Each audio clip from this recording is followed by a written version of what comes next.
Hi, new example. Find the area between the curve y equals x squared and y equals x plus 2. Wait a second, between what? That's the trick.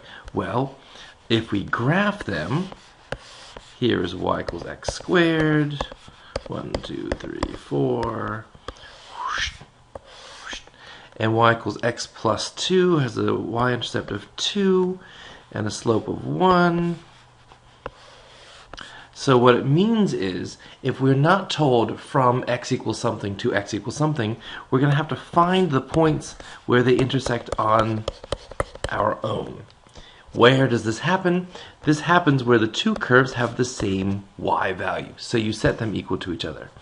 We say x squared is the same, will give us the same value as x plus 2 at what point? At x squared minus x minus 2 equals 0. Which hopefully factors nicely. We get x times x is the x squared. 2 times 1 is 2. One of these is going to be negative. Make it the negative 2 and the positive 1, and then you get the minus 2x plus 1x is minus x. Yay!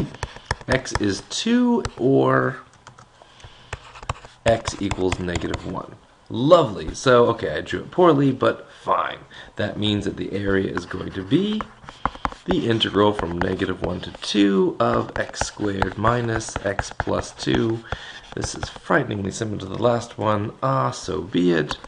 This is x cubed over 3 minus x squared over 2 minus 2x. Oh my goodness, practically the same thing.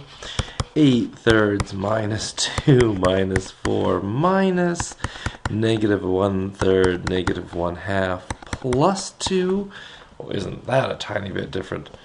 And 8/3 plus 2/3 plus 1/3 is 9/3, which is 3. And this is negative 6. And this is plus 1/2. And this is minus 2. And so we have minus 8 minus 5 plus 1/2, which is negative 4.5. And we say, wait a second, an area should be positive. What the heck went wrong? We integrated the x squared minus the x plus 2, even though for this area, it's the x plus 2, which is the upper function. And this happens from time to time. What did we do wrong? We should have switched these two. But there's a cheap trick that I love to employ at this point. And that is where you say, did I say negative 4.5? What I meant was the absolute value of negative 4.5, also known as 4.5. And there we go. Well, where did those absolute values come from? Oh, well, they came from over here. Which was around here, which was around here, which is around here, which was around here.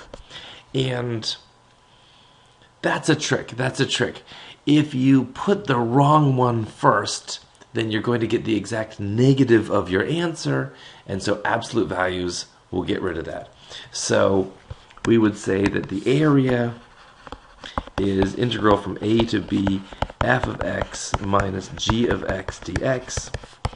If f of x is greater than or equal to g of x on the interval from a to b, or we could say the area is the absolute value of the integral from a to b f of x minus g of x dx, even if not that.